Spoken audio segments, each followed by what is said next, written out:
Os peroxissomos são organelas citoplasmáticas presentes em células eucariontes. Eles possuem em seu interior diversas enzimas oxidativas, como a catalase, a urato-oxidase e enzimas responsáveis pela beta-oxidação dos ácidos graxos. Um exemplo do funcionamento dessas enzimas é a ação da catalase, que atua na degradação do peróxido de hidrogênio, formando moléculas de água e oxigênio.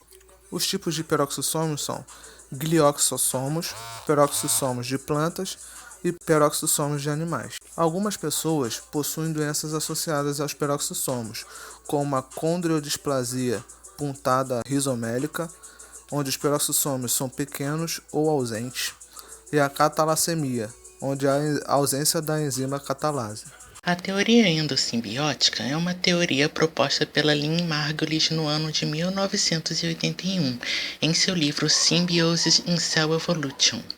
Ela afirma que algumas organelas presentes nas células animais e vegetais, como as mitocôndrias e os plastídeos, eram originalmente organismos procariontes que viviam de modo livre, mas que foram englobados por células eucariontes anaeróbias.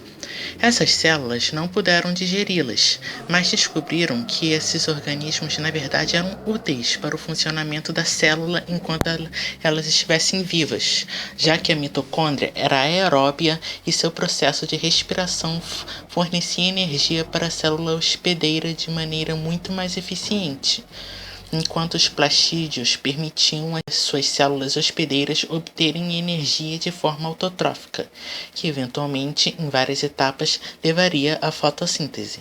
Esses organismos também se beneficiavam por estar dentro de suas células hospedeiras, já que elas forneciam proteção para eles e os nutrientes necessários para esses organismos funcionarem. Isso criou uma relação endossimbiótica, em que organismos intencionalmente vivem dentro de outros organismos para terem um ambiente seguro de se viver e terem fácil acesso a nutrientes, enquanto sua presença também beneficia da presença deles, pois dão algo em troca.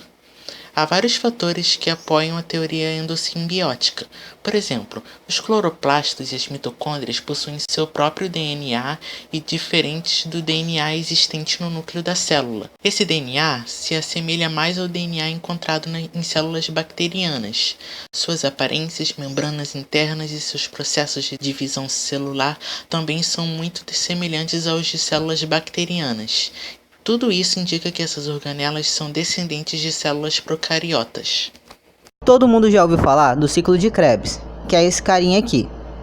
E geralmente essa é a reação de todo mundo quando começa a estudar sobre ele. Mas calma, vem comigo que todo mundo vai entender. Não esquece de deixar o pagamento na caixinha. Vamos lá? Mas afinal, o que é ciclo de Krebs? O ciclo de Krebs, ou ciclo do ácido cítrico, é uma série de reações químicas que ocorrem na matriz da mitocôndria, em que seu produto final é ATP, NADH, FADH2, GTP e gás carbônico. Ele é dividido em 8 etapas principais. Na primeira, o acetil-CoA se liga a uma molécula de 4 carbonos, o oxaloacetato, formando uma molécula de 6 carbonos, chamada citrato. Na segunda etapa, o citrato é convertido em isocitrato. Na terceira etapa, o isocitrato é oxidado e libera uma molécula de dióxido de carbono, restando uma molécula de 5 carbonos. Durante essa etapa, o NAD+ é reduzido formando o NADH. Na quarta etapa, é semelhante à terceira. Nesse caso, a molécula de 5 carbonos é oxidada, reduzindo o NAD+ em NADH, liberando uma molécula de dióxido de carbono no processo. Na quinta etapa, o CoA do succinil-CoA é substituído por um grupo de fosfato, que em seguida é transferido para o ADP para formar o ATP, e em algumas células o GDP. Na etapa 6, o succinato é oxidado, formando outra molécula com 4 carbonos, chamada fumarato. Nessa reação, 2 átomos de hidrogênio, com seus elétrons, são transferidos para o FAD, produzindo 2 FADH2. Na etapa 7, água é adicionada à molécula de fumarato, com 4 carbonos, convertendo-a em outra molécula com 4 carbonos, o malato. Na última etapa do ciclo do ácido cítrico, o oxaloacetato, composto de 4 carbonos inicial, é regenerado através da oxidação do malato, outra molécula de NAD é reduzida a NADH no processo. Em uma volta do ciclo, 2 carbonos entram pela acetil-CoA e 2 moléculas de dióxido de carbono são liberadas. 3 moléculas de NADH e uma molécula de FADH2 são geradas e uma molécula de ATP ou GTP é produzida. Agora ficou fácil, né? Muito bem, pessoal. Próximo tópico. A cadeia respiratória é um processo metabólico em que os transportadores envolvidos são proteínas da membrana interna das mitocôndrias, como a NADH desidrogenase, o citrocromo, oxidase, a ATP sintase, que no seu conjunto catalisam a formação de ATP, que se dá a partir da junção de ADP e fosfato inorgânico, e também pela oxidação de NADH e FADH pelo oxigênio molecular. O processo de oxidação da NADH é catalisado por 3 complexos proteicos que usam a energia liberada nesse processo para bombear contra o gradiente prótons da matriz da membrana para o espaço intermembranar. Já no FADH, esse processo ocorre apenas 2 vezes. Durante esse processo de bombeamento, é criado um gradiente eletroquímico, que ajuda os prótons a voltar para o interior da mitocôndria através da ATP sintase, mas dessa vez a favor do gradiente, fornecendo assim a energia necessária para a síntese da ATP. A bicamada da mitocôndria, uma vez que é apolar, não permite a livre passagem de H+, de modo que o próton necessite da flavina ATP sintase. Além, é fundamental que o O2 recolha os H+ para a continuação do processo. No entanto, há substâncias que são capazes de alterar o funcionamento normal da fosforilação oxidativa. São os inibidores e desacopladores de cadeia. Os inibidores bloqueiam a passagem de H+ e paralisam o fluxo de elétrons. Assim, o gasto de O2 diminui, uma vez que os prótons não chegam até ele e a água não é formada. Há consequências, como o aumento da razão NADH-NAD+, já que os NADH não liberam H+. A velocidade de elétrons cai, assim como a produção de ATP e o pH da matriz mitocondrial. São exemplos a rotenona usada como inseticida, justamente para interromper a respiração de insetos, e a antimicina. O antibiótico oligomicina inibe a ação da ATP sintase e bloqueia o fluxo de prótons, consequentemente impedindo a fosforilação do ADP.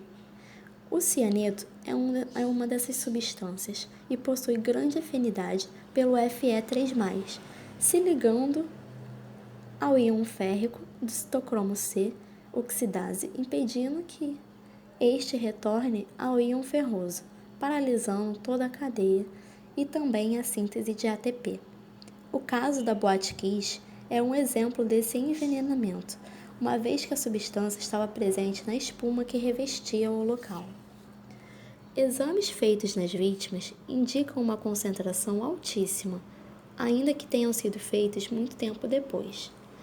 A confirmação dos níveis elevados no sangue levou médicos à procura dos sobreviventes, para que fossem medicados com uma substância que se combinasse com o cianeto.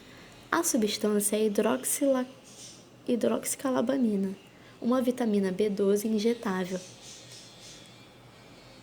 mas que na época só existia em pequenas quantidades em anti-inflamatórios, levando à procura do governo americano, que doou kits com o antibiótico oligomicina inibe a ação da ATP sintase e bloqueia o fluxo de prótons, consequentemente impedindo a fosforilação do ADP.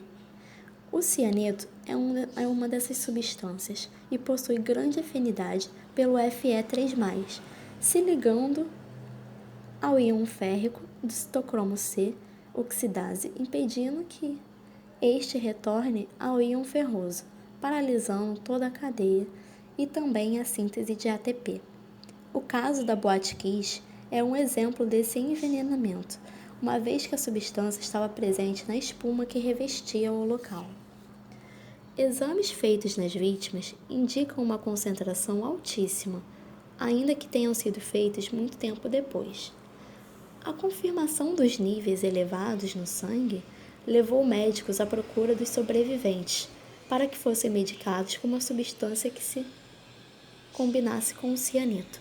A substância é a hidroxicalabamina, uma vitamina B12 injetável, mas que na época só existia em pequenas quantidades em anti-inflamatórios, levando à procura do governo americano, que doou kits com o antídoto.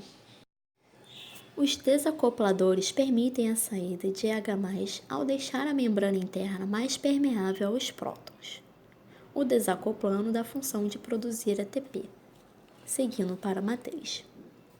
As consequências são a redução da razão NADH, NAD+, da produção de ATP e do pH da matriz mitocondrial, ao passo que aumenta a velocidade do transporte de elétrons numa tentativa de obter resultados que não acontecerão. Um grande exemplo é o dinitrofenol, que foi usado como medicação para emagrecer no tratamento da obesidade. Ao passo que reduz a produção de ATP, aumenta o gasto de biomassa para sustentar o organismo. Eleva-se o metabolismo com gasto de carboidratos e lipídios e rapidamente a energia é consumida, já que as células encontram-se incapazes de restabelecer reservas energéticas. É altamente perigoso, uma vez que ele não é controlado ou localizado e o ATP é fundamental para transporte ativo e deslizamento de proteínas, por exemplo. Seu uso gera hipertermia, com elevação do metabolismo e liberação de calor. Não há conservação de energia, já que toda ela é gasta em calor, que por sua vez não vai para a síntese de ATP. O dinitrofenol foi banido em via do alto número de mortes. No entanto, ainda pode ser encontrado na internet. No nosso corpo, há um desacoplador natural, a termogenina, proteína do tecido adiposo marrom, que possui esse nome, inclusive, devido ao alto número de mitocôndrias encontradas nele. O tecido é bem presente em recém-nascidos, e esse oxida lipídios intracelulares que, ao liberar calor, eleva a temperatura do neném ao sair do corpo da mãe. Com o desenvolvimento da criança, há redução tecidual. O tecido adiposo marrom também é bem encontrado em animais que hibernam, que no inverno diminuem drasticamente suas taxas metabólicas basais, ficando basicamente uma oxidação de reservas do tecido, além de aumentar a temperatura. Trata-se então de uma adaptação metabólica. Os hormônios T3 e T4 também aumentam a taxa metabólica, pois agem nas mitocôndrias, aceleram a respiração celular, diminuindo a eficiência da cadeia respiratória e oxida lipídios para compensar na produção de permitindo que o H+ vaze do espaço entre membranas para a matriz, como se desse mais respiração celular por minuto. Ok, galerinha, como vimos nos tópicos anteriores, a mitocôndria tem um papel super importante no funcionamento da célula. Mas é só isso que ela faz? Obviamente não, porque quem pode, pode, né? Então vou mostrar para vocês outras funções que a mitocôndria também realiza. Então, a mitocôndria auxilia no ciclo da ureia e... Ah não, mais um ciclo? Calma pessoas, eu vou fazer tudo fluir. O ciclo da ureia é uma via metabólica central nos mamíferos que convertem a amônia produzida pela quebra de compostos contendo nitrogênio na ureia que é excretada pela urina. Dois passos críticos do ciclo da ureia ocorrem dentro das mitocôndrias das células hepáticas, enquanto os passos restantes ocorrem no citosol. Há uma conexão entre o ciclo de O ciclo da ureia funciona de forma conectada ao ciclo de Krebs. O fumarato, que é um subproduto do ciclo da ureia, é metabolizado pelo ciclo de Krebs, que por vez o converte em oxaloacetato, que pode ser convertido em aspartato, que é utilizado no ciclo da ureia. Além disso, as mitocôndrias também desempenham uma parte essencial na adaptação metabólica das células às diferentes condições nutricionais. Por exemplo, em condições de inanição, proteínas do nosso corpo são degradadas em aminoácidos, e os aminoácidos são importados para mitocôndrias e oxidados para produzir NADH e acetil-CoA destinado à produção de ATP. É também na mitocôndria e no citoplasma que ocorre a biossíntese dos grupos M. Esses grupos M são compostos de ferro e enxofre que constituem algumas proteínas. São essenciais não apenas para a transferência de elétrons na cadeia respiratória, mas também para a manutenção e estabilidade do genoma nuclear. São produzidos nas mitocôndrias. Além disso, esses grupos M são um dos principais componentes das hemácias. As mitocôndrias também são importantes como tampões de cálcio, capturando cálcio do retículo endoplasmático e sarcoplasmático em junções de membranas especiais.